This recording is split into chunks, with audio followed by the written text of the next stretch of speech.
Isu tanah terbiar bukanlah satu masalah baru di Malaysia, namun keadaannya berbeza di Negeri Sembilan kerana sebahagian besar daripada tanah terbiar di negeri itu membabitkan tanah adat yang dimiliki masyarakat adat Perpatih. Berdasarkan data yang diperoleh BH, seluas 14,000 hektar tanah di Negeri Sembilan diklasifikasikan sebagai tanah adat yang mana ia dilindungi oleh undang-undang tertentu, menyebabkan kerajaan negeri atau pihak swasta tidak boleh sewenang-wenangnya mengambil tanah terbabit meskipun untuk tujuan dimajukan. Malah undang-undang itu juga menjelaskan tanah terbabit tidak boleh dijual kepada pihak luar kerana ia adalah milik suku adat Perpatih dan bukannya penama yang didaftar sebagai pemilik. Namun begitu, kegagalan pewaris menjaga tanah adat itu seperti yang diamanahkan kepada mereka menyebabkan ia menjadi terbiar sekaligus menyumbang kepada pertambahan tanah terbiar di negeri itu.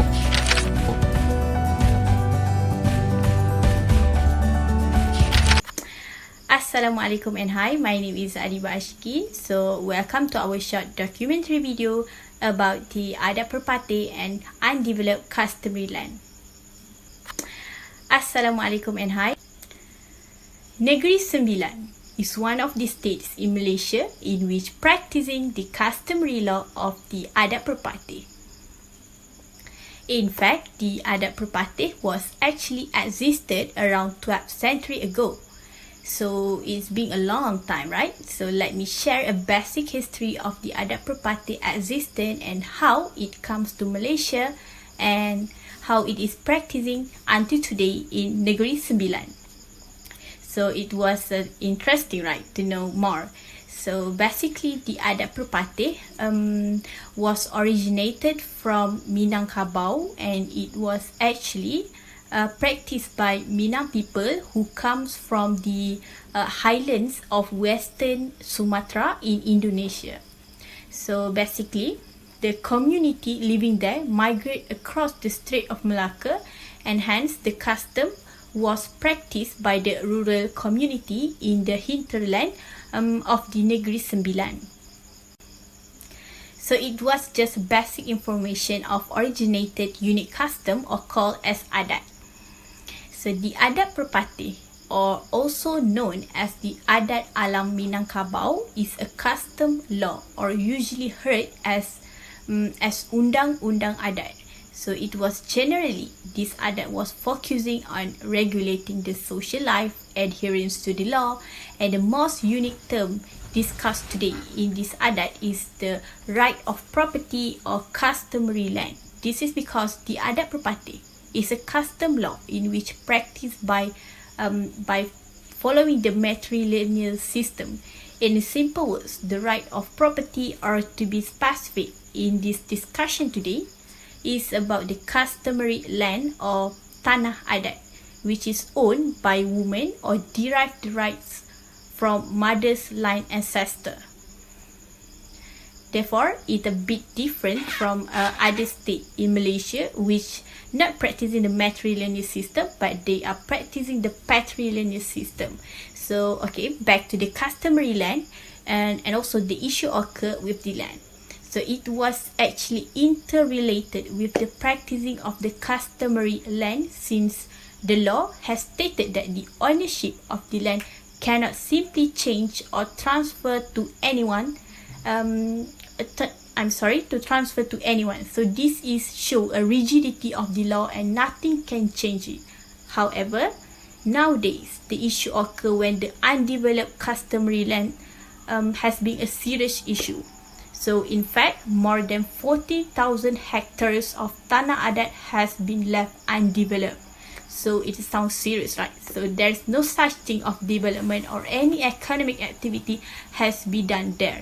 This is because the owner which entrusted to taking care of the land must be overlooked or other factors that will be sharing by my friend.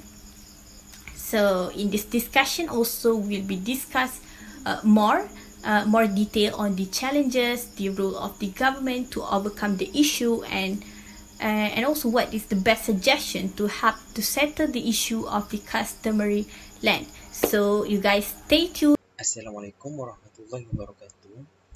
My name is Badrul Amin bin Abdul Ishak, and I will explain about the issue of Adat Perpatih, which is customary land. Customary land, tanah adat, is an important theme in describing the importance of Malay land in Negeri Sembilan. Customary land is considered most important land to the people of Adat Perpatih, where it can be used as both place of accommodation and economic contribution. As we all know, the tradition of Adat Perpatih can also be expressed through its customary land. Inheritance of traditional land is important for family daughter in the Adat Perpatih community because it is the guarantee of woman's life according to Select 2014. Woman and daughter inherit all the traditional land in Negeri Sembilan, and this tradition continue until this day. They cannot transfer the inherited property to the outsider. In addition, these properties will be transferred to the wife or the wife's side. In addition, this land is an ideal base for those who seek a sense of security while building and living in a house. Land is also an economic resource. With land, activities such as agriculture and livestock raising can provide financial resource for survival, according to Razwan 2019. The issue of idle land is not a new problem in Malaysia, but the situation is different in Negeri Sembilan because it mostly involves customary land owned by the Adat Perpatih community. An area of 14,000 hectares of land in the state is classified as customary land protected by certain law, thus causing the state government or the private sector cannot arbitrarily take the land, even for development, said Azman Abu Jamal, 2019. In fact, the law also clarified that the land in question cannot be sold to outsiders because it belongs to the Adat Perpatih tribe.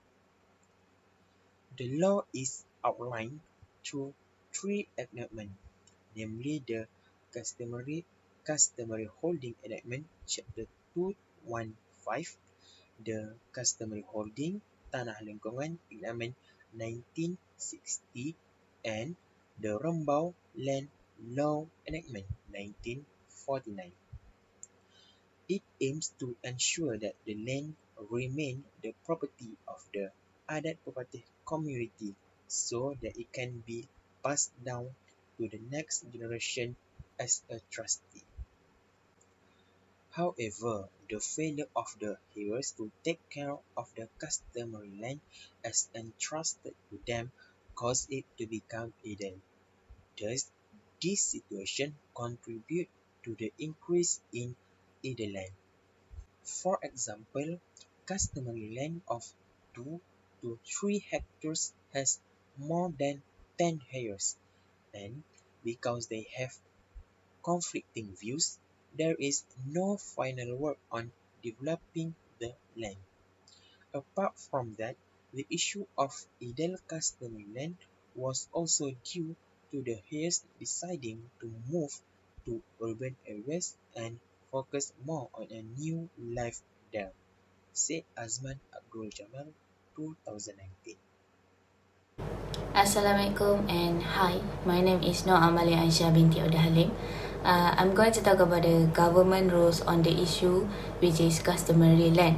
So on this era globalization, youngsters mostly have moved out from the village and seek for employment opportunities outside of their hometown.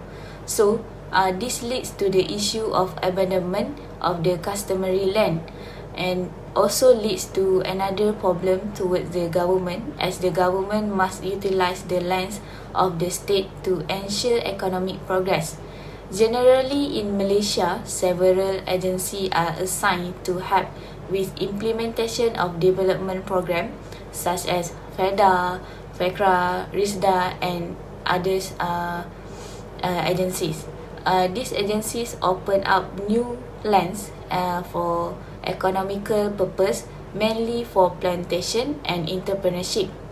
However, it is difficult to ensure success in opening new land, especially in the situation with regards to customary land, as the lands are not available for them to take as government initiative. As per statistic in 2019 by the state government, around 33,000 hectares of land are abandoned in Negeri Sembilan. This statistic prove that there are a lot of customary land that is not developed, and this issue could be detrimental to the state revenue. Thus, the state government has provided initiative to help landowners, especially youngsters, to develop their land and make profit through it. Through that initiative, state government has provided RM 1.7 million for development purpose. Agencies such as FEDA and FECRA will work together with government to assist the landowners to develop their lands. For example, FECRA will acquire the funds from the government and will channel such funds to help landowners grow plantation on the land. These agencies provide education, know-how, and to teach the skills on how to manage their lands, either by way of plantation or otherwise. So, as an instance, FECRA provides for courses or sessions to teach useful skills on how to plant vegetables or fruits for purpose of entrepreneurship. Okay, so in conclusion, in 2021, around 236 hectares of land are managed to develop and become plantation lands that plants vegetables and fruit for entrepreneurship purpose. Youngsters are mainly involved in these developments, which encourage other youngsters to start developing on their customary land. This is a good approach as it gives insights to other youngsters, as well as help to increase food storage for the states and increase states revenue. Assalamualaikum. My name is Farah Bt Saifulbhari and I will be presenting about challenges of customary land development. The first point is obtaining the approval of the owner of customary lands. Obtaining the approval of the owner as a trustee is one of the challenges that the potential developer face. This is because the owner as trustee is unable to make their own decision. The owner consent is critical and it requires a lot of procedure to be done. In order to secure the heir's right to the customary land, the owner must consult with the other heirs as well as the Datuk Lembaga Adat. The second challenge is the location barrier. Aside from gaining approval from the customary landowners, the location of customary land poses a difficulty to the potential developers. Customary land is undesirable for development due to its non-strategic location and distance from the transit network. From the standpoint of developers, they must spend a significant amount of money in the early stages of development or land purchase. If the time taken to recoup their investment is too long, developers will opt not to develop the customary land. If this happens, the customary land will be left idle and unable to be profitably cultivated. The third challenges has to do with ownership. The status of customary landowners differs from the regular landowners. Regular land ownership, such as lease or permanent holding, permits the landowners to do business on the property without limitations. When it comes to land ownership under lease, The owner simply requires authorization from the state authority for specific things like transfer and collateral. The owner of land under full ownership or freehold is free to do anything he or she wants with the property. The owner whose name appears on the land grant is not the absolute owner of the customary land because he is actually functioning as a trustee. The owner is unable to make his own decision. All decisions must be made in consultation with the other heirs and the Datuk Lembaga Adat. The procedure of getting the impacted parties' approval and consent might take a lengthy time or a very long time. This delay might potentially stymie the process of intended customary land cultivation or development. The last challenges is from a financial standpoint. Every proposal to cultivate or develop traditional land has a monetary component. Typically, aspiring entrepreneurs will seek financial help or a loan from a financial institution in order to carry out the idea. Financial institutions that will offer funding will look through the entire project proposal. The condition of the land will be examined as a part of the evaluation of the development plan. The financial institution often will require that the land to be developed be mortgaged to them. The ownership status of customary land may deter financial institutions from investing in it. Hi, Assalamualaikum. My name is Nurul Habibah Binti Hassan, and I will continue to explain about suggestion for development either customary land. For the first suggestion is learn about customary land.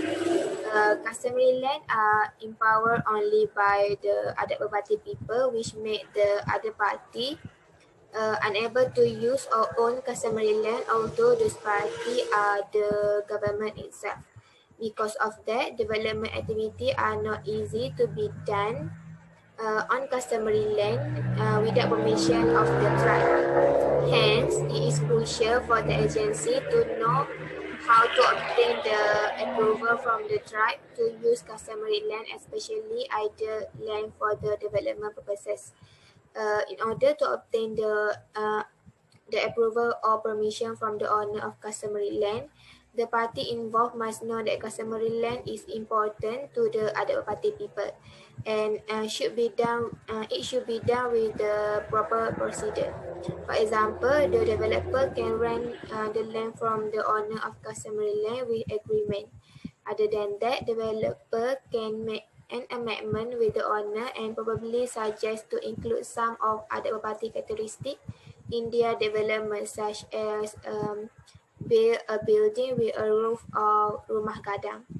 By this action, it can encourage the owner to give the permission for the developer to make development on their customary land, because it can make the owner feel that the people are appreciate their custom, and also they can prevent their customary land from becoming idle. For the second suggestion is provide fund as part of the initiative to preserve Adat Perpatih and enhance development on either customary land.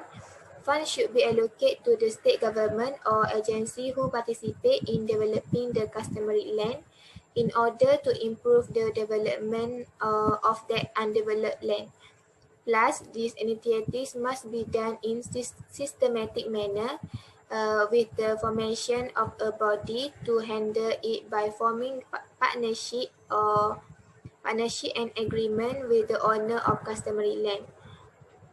According to the Berita Harian, Negeri Sembilan has 33,000 hectares of idle land which have potential to develop for agriculture activity.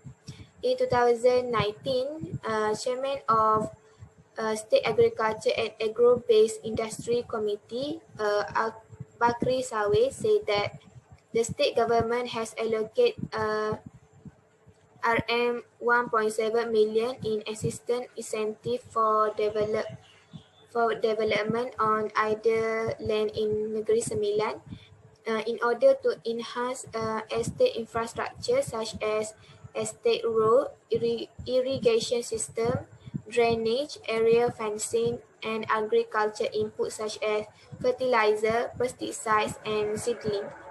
As a result, providing fund can help in development of customary land, and it can directly improve the economy of the country by increasing the rate of agriculture activity in undeveloped customary land. For the last suggestion is promote development program on idle customary land.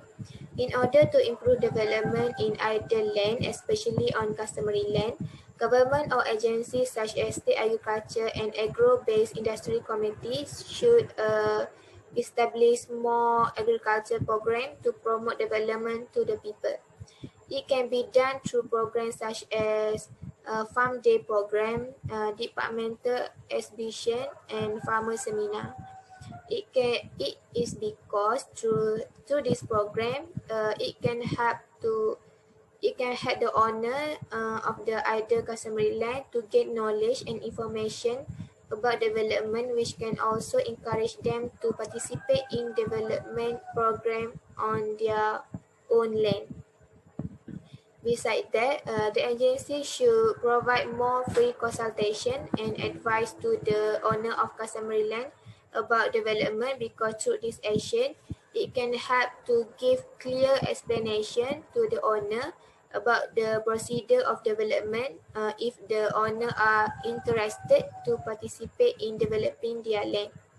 Therefore, development program also can give benefit to the owner of the customary land and the government in terms of economy, which help both parties to gain profit.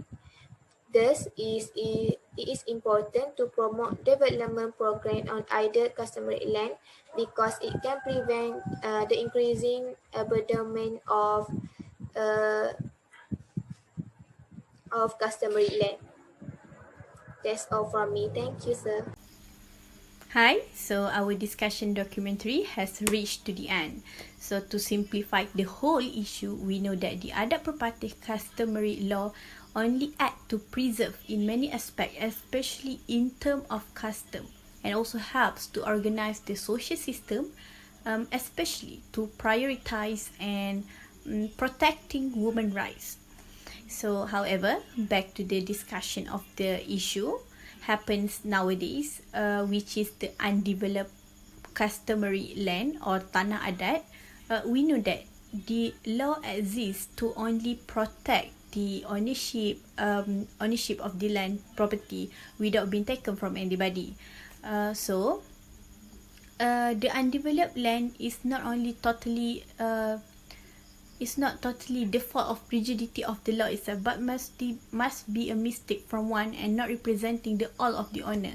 So therefore, as the challenges that we have been discussed, as well as the best suggestion and also the rules of authority of the government involved, hopefully it help us to more understanding about the rights position between the Adat Perpatih practice today and also the owner of the tanah adat and how they preserve the land itself.